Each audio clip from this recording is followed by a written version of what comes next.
नमस्कार, मैं हूं अशोक कुमार। मुखर संवाद के इस खास कार्यक्रम मुखर बाखबर में आपका स्वागत है।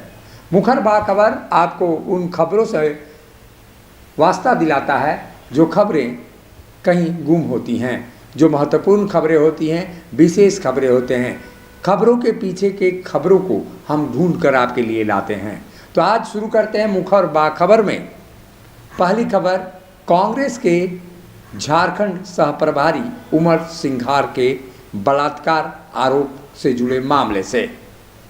कांग्रेस के झारखंड प्रभारी उमंग सिंघार पर दुष्कर्म करने का आरोप लगा है और ये दुष्कर्म का आरोप 38 वर्षीय महिला ने लगाई है और पूरे 1 साल तक उसके साथ दुष्कर्म हुआ है। यानी उन्होंने जो आरोप लगाया है उसके बाद से मध्य प्रदेश की जो पुलिस है उसने अपना इस पर मामला दर्ज करा दिया है।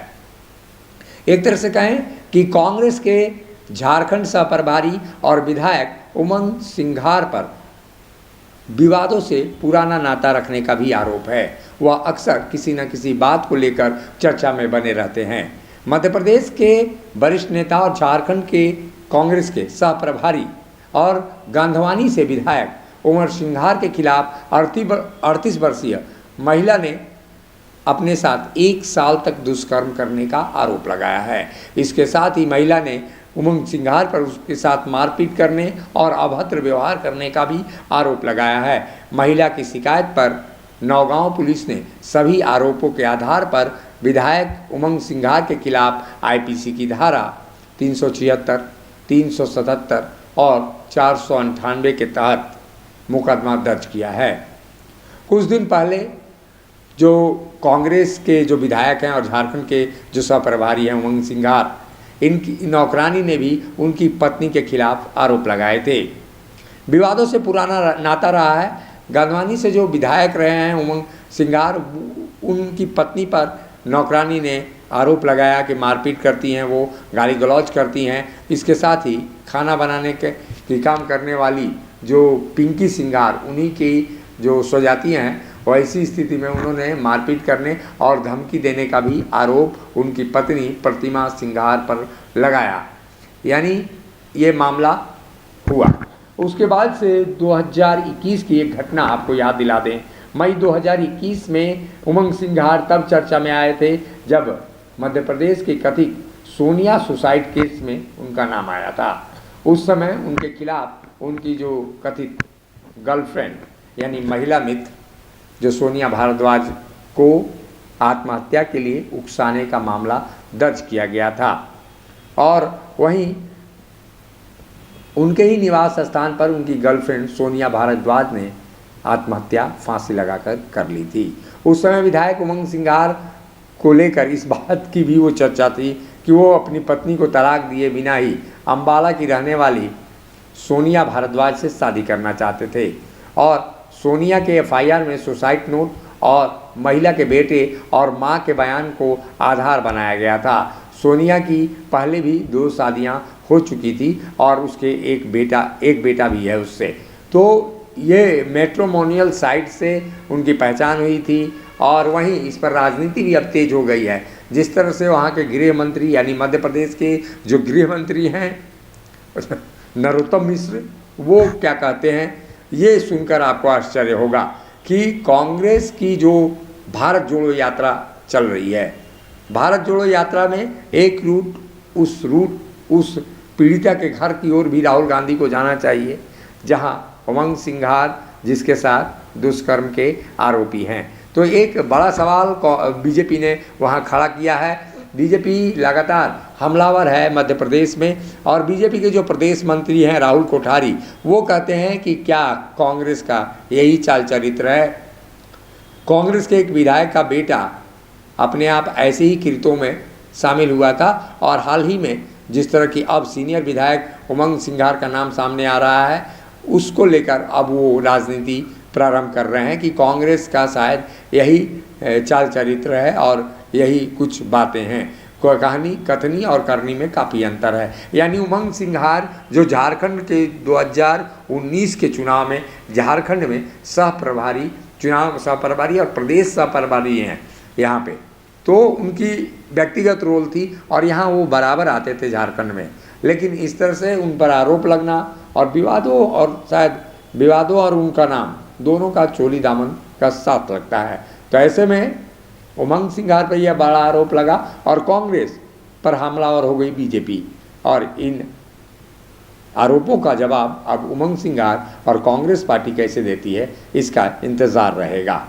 अब दूसरी खबर की ओर हम बढ़ते हैं। दूसरी खबर झारखंड के पूजा सिंघल, जो सीनियर IAS अधिकारी हैं, जो जेल में ईडी की छापेमारी के बाद वो उनको आरोपित किया गया। अब चार्जशीट करने का मन बना लिया है ईडी ने जो पूजा सिंघल हैं, उनके चार्टर्ड अकाउंट सुमन कुमार के अलावा संथाल परगना के 3 जिले साहेबगंज, दुमका और पाकुड़ के जिला यानी DMO के खिलाफ चार्जशीट दायर करेगी। ये सूचना है, इसकी आधिकारिक पुष्टि भी हुई है। जिन 3 जिला खनन पदाधिकारियों पर चार्जशीट होगा, उनमें जो साहेबगंज के जिला पदाधिकारी विभूति कुमार हैं, उनका नाम सामने आएगा। वहीं दुमका के जिला खनन पदाधिकारी कृष्ण चंद्र किस्कू, पाकुड़ के जिला खनन पदाधिकारी प्रदीप शाह शामिल हैं। इसमें जो विभूति कुमार का नाम है, जो साहेबगंज के DMO हैं, उनका भाजपा के एक नेता से भी कनेक्शन है। यानी कहा जाए कि विभूति कुमार जो बीजेपी के एक बड़े लीडर के रिश्तेदार भी हैं या पूर्व परिचित या घनिष्ठ परिचित भी हैं। तो ऐसे में उन पर भी सवाल उठता है और ऐसे में सभी आरोपियों से पूछताछ में अवैध उत्खनन और उससे आने वाले अवैध पैसों के संबंध में ईडी को खास जानकारी मिली थी। चार्टर्ड अकाउंटेंट सुमन कुमार ने ईडी के समक्ष यह भी स्वीकार कर लिया था कि जो पूजा सिंघल के नाम से वो प्रत्येक महीने अवैध उत्खनन से पैसे इकट्ठा करते थे और रुपयों के लिए सभी के साथ वो कोड में बात करते थे। लाख के स्थान पर किलो का शब्द का प्रयोग करते थे। यानी हमें 5 लाख चाहिए तो 5 किलो मांगते थे वो। यानी ये देखिए जो आंकड़ा है और जो इस तरह का ये पूरा जाल बुना हुआ है भ्रष्टाचार के जाल में IAS अधिकारी, तमाम नेता और इस तरह की जो एक रैकेट बना हुआ है, उस रैकेट को अब ईडी पर्दाफाश भी कर रही है। और ईडी के जो, हालांकि अब ये क्या होगा ये नहीं कहा जा सकता, लेकिन जिस तरह की बातें अब आ रही हैं कि पूजा सिंघल के जो CA सुमन कुमार हैं, वो किस तरह से पैसे मांगते थे, तो अब चार्जशीट करने का मन बना लिया है ईडी ने और उसके पास पुख्ता प्रमाण भी है। मनरेगा के घोटाले की जांच करते करते ईडी जो अवैध उत्खनन है वहाँ पर पहुँची थी और उसके बाद से 19 करोड़ 76 लाख रुपए नकदी की बरामदगी सुमन कुमार के घर से हुई थी। और ऐसे में ये कहा जा सकता है कि अब DMO का जो नाम आ रहा है उससे तार हो सकता है कि जुड़ सकता है कई लोगों का नाम अब सामने आ सकता है। DMO जो विभूति कुमार हैं, उन्होंने किस तरह का वहाँ जाल बिछा रखा था ये कहने वाली बात नहीं है। हालांकि DMO ने भी स्वीकार किया है कि सुमन कुमार उनसे खान सचिव पूजा सिंघल के नाम पर रुपयों की मांग करता था, जिसे उनको जो उन्होंने अस्वीकार कर दिया, उसका हस्तांतरण करा दिया गया।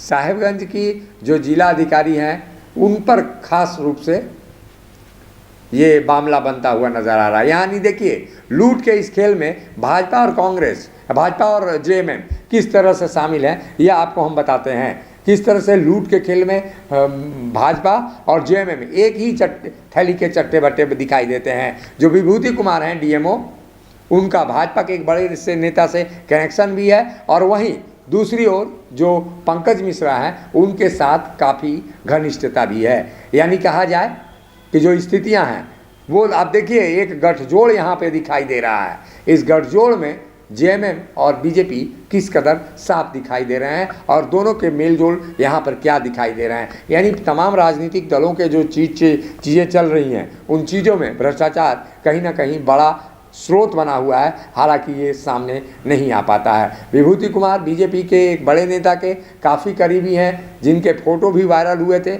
और उसके बाद से अब जो बताया जा रहा है कि पंकज मिश्रा के भी वो काफ़ी करीबी बताए जा रहे थे। यानी देखिए जो कनेक्शन है बीजेपी और जेएमएम का, दोनों सेम टू सेम कनेक्शन यहाँ पे दिखाई देता है। ऐसे में ईडी जब आगे बढ़ेगी तो और भी कई गहरे राज यहाँ पे सामने आएंगे। विभूति कुमार वो शख्स का नाम है जो शख्स कहीं ना कहीं बीजेपी और झारखंड मुक्ति मोर्चा के तार को जोड़ रहा है। यहाँ पे भ्रष्टाचार रूपी तार किस तरह से जुड़ रहा है इसका अंदाज़ा शायद किसी को नहीं होगा, लेकिन ईडी ने जब जांच की है तो मामला जरूर सामने आएगा। आज के लिए बस इतना ही। मुखर बाखबर खबरों के पीछे की खबर आपको लगातार बताता रहेगा। नमस्कार। जब टूटती है आस, जब थकती है सांस, जब रूठते हैं अपने, मुंह मोड़ता है जमाना, जब अंगड़ाई लेता है संकल्प, फिर बनती है कहानी, बनते हैं अनमिट निशान। देखिए मेरे साथ संघर्ष की दास्तां।